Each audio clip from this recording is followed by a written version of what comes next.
ഇത് എവിടെ നടക്കുന്ന കാര്യമാ? ഇങ്ങനെയുള്ളവനെ ക്ഷേത്രപ്പറമ്പിൽ കയറ്റിയത് എന്തിനാ?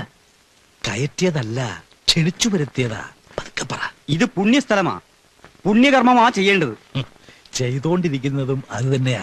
പരിശുദ്ധ കാര്യം ചെയ്യുമ്പോ പരിശുദ്ധിയോടെ ചെയ്യണം. പരിശുദ്ധിയുള്ള സാധനം തന്നെ ആടോ.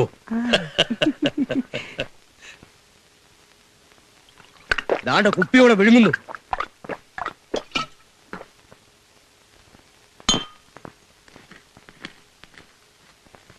പ്രചോദനം വരെ അല്പം മൂന്തോന്ന് കേട്ടിട്ടുണ്ട്. എന്നാലും ഇങ്ങനെയുണ്ടോ? തലയ്ക്ക് സുഖമില്ലാത്തവനെ പിടിച്ചോണ്ട് വന്നിട്ട് എന്ത് ചെയ്യാനാ? ഇതിവിടെ നടക്കില്ല. ഗോപാല, എനിക്ക് ഉത്തരവാദിത്തമുള്ളതാ. എന്നാ അങ്ങോട്ട് എന്ന് പറ. എന്താ പേടിയാകുമോ? വരില്ലടാ. ഗോപാല, ചതിക്കരുത്. നമുക്ക് കാര്യമല്ലേ നടക്കേണ്ടു.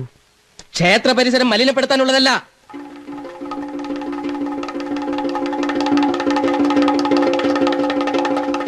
ഗോപാല, ഇവിടെ വെച്ച് മദ്യപിക്കരുത്. കയ്യും കാലും ഉറയ്ക്കാത്തവൻ എങ്ങനെ വിഗ്രഹം കുത്തും?